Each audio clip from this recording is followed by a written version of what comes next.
Right. కదంబ శాసనం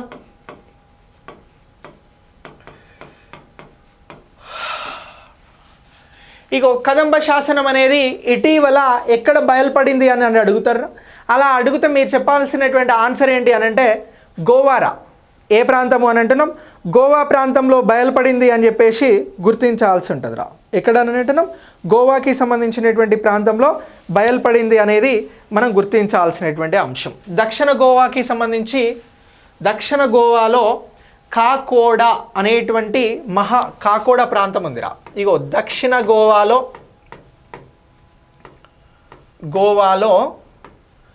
కాకోడా. ఇగో ఈ కాకోడాలో ఏముంది అని అంటే ఒక మహాదేవాలయం ఉంది. సో ఈ మహాదేవాలయంలో ఇగో దీని చుట్టుపక్కల ఏమైంది అని అంటే కదంబ శాసనం అనేది బయలుపడిందిరా. ఈ కదంబ శాసనానికి సంబంధించినటువంటి ఇన్స్క్రిప్షన్ ఏ లాంగ్వేజ్లో ఉంది అని అంటే ఇది కన్నడ అలాగే సంస్కృతం ఈ రెండు భాషలలో దీన్ని చెక్కించడం జరిగిందిరా. సో కదంబ సంస్కృతానికి సంబంధించినటువంటి భాషలతో చెక్కించినటువంటి శాసనం ఈ కదంబ శాసనం.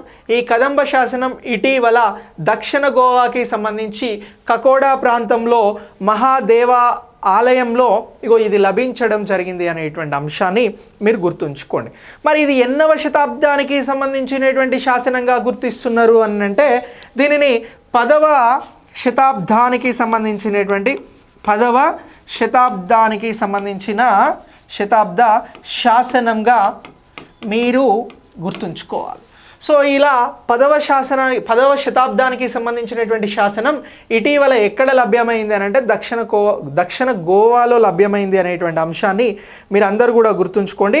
ఇలా ఈ పాయింట్ ఆఫ్ వ్యూలో ఇది వెరీ వెరీ ఇంపార్టెంట్ రా. ఇక కదంబులు ఏ ప్రాంతాన్ని పరిపాలించారు అని చెప్పేసి నేను ఒక క్వశ్చన్ అడిగిన.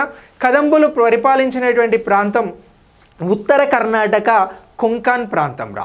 ఇగో ఈ కదంబ శాసనం అనేది కదంబ రాజ్యవంశానికి సంబంధించింది. వీరినే కదంబులు అనేవారు. ఈ కదంబులు పరిపాలించినటువంటి ప్రాంతాలుగా వేటిని గుర్తిస్తూ ఉన్నారు అని అంటే ఒకటి ఉత్తర కర్ణాటక అని అంటున్నాం. ఓకే, ఇక రెండోది ఏమంటున్నాము అని అంటే కొంకన్ ప్రాంతం అని అంటున్నాం. సో ఇలా ఈ కదంబులు ఈ ప్రాంతాలను పరిపాలించడం జరిగింది. వీరికి సంబంధించిందే కదంబ శాసనం. ఇది 10వ శతాబ్దానికి సంబంధించింది అని చెప్పేసి గుర్తుంచుకోండిరా. సో ఇలా ఈ గోవాను గెలుచుకునేందుకోసం అని చెప్పేసి విరోచిత పోరాటం చేసినటువంటి ఎవరికి గుర్తుగా దీన్ని గోవాకి ఉన్నటువంటి పేరేంటి అని అంటే గోపాకపట్టణం రా. బేసిక్గా గోవాను గోపాకపట్టణం అని చెప్పేసి పిలిచేవారు. ఈ గోవాలో ఉన్నటువంటి ఈ గోవా ప్రాంతం అనేది రాష్ట్రకూటుల నుంచి గెలుచుకునేందుకు తీవ్రమైనటువంటి ప్రయత్నాలు జరిగినాయి. సో అలా ప్రయత్నాలు జరిగినప్పుడు గుండయ్య అనేటువంటి రాజు ఏం చేసిండు అని అంటే ఈ గోవాను సాధించేందుకోసం తన ప్రాణాన్ని అడ్డు వేసి గోవాను సాధించిండు, యుద్ధంలో గెలిచిండు.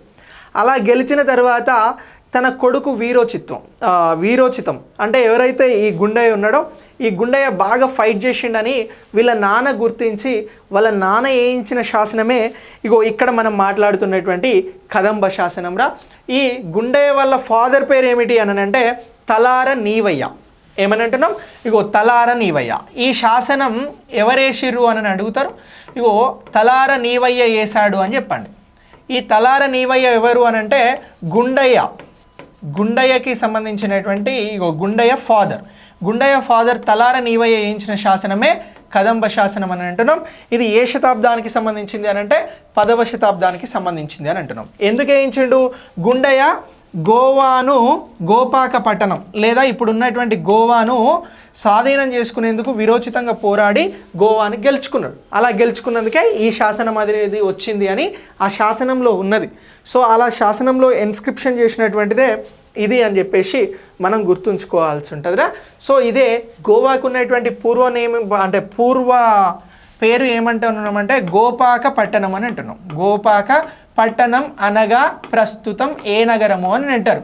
గోవా అని అంటారు కదా, నేను పోయిన వాళ్ళు అంటారు కదా. సో ఇలా ఈ గోపాకపట్టణంని మీరు అందరు కూడా గుర్తుంచుకోండి. సో ఇలా తలార్ నీవయ్య వేయించిన శాసనమే కదంబ శాసనం. ఇది ఇటీవల బయలుపడడం జరిగింది. సో ఈ తలార్ నీవయ్య ఎందుకు వేయించిండంటే తన కొడుకు గుండయ్య వీరోచిత్వం కోసం వేయించడం జరిగింది. దీనికి సంబంధించిన అంశం.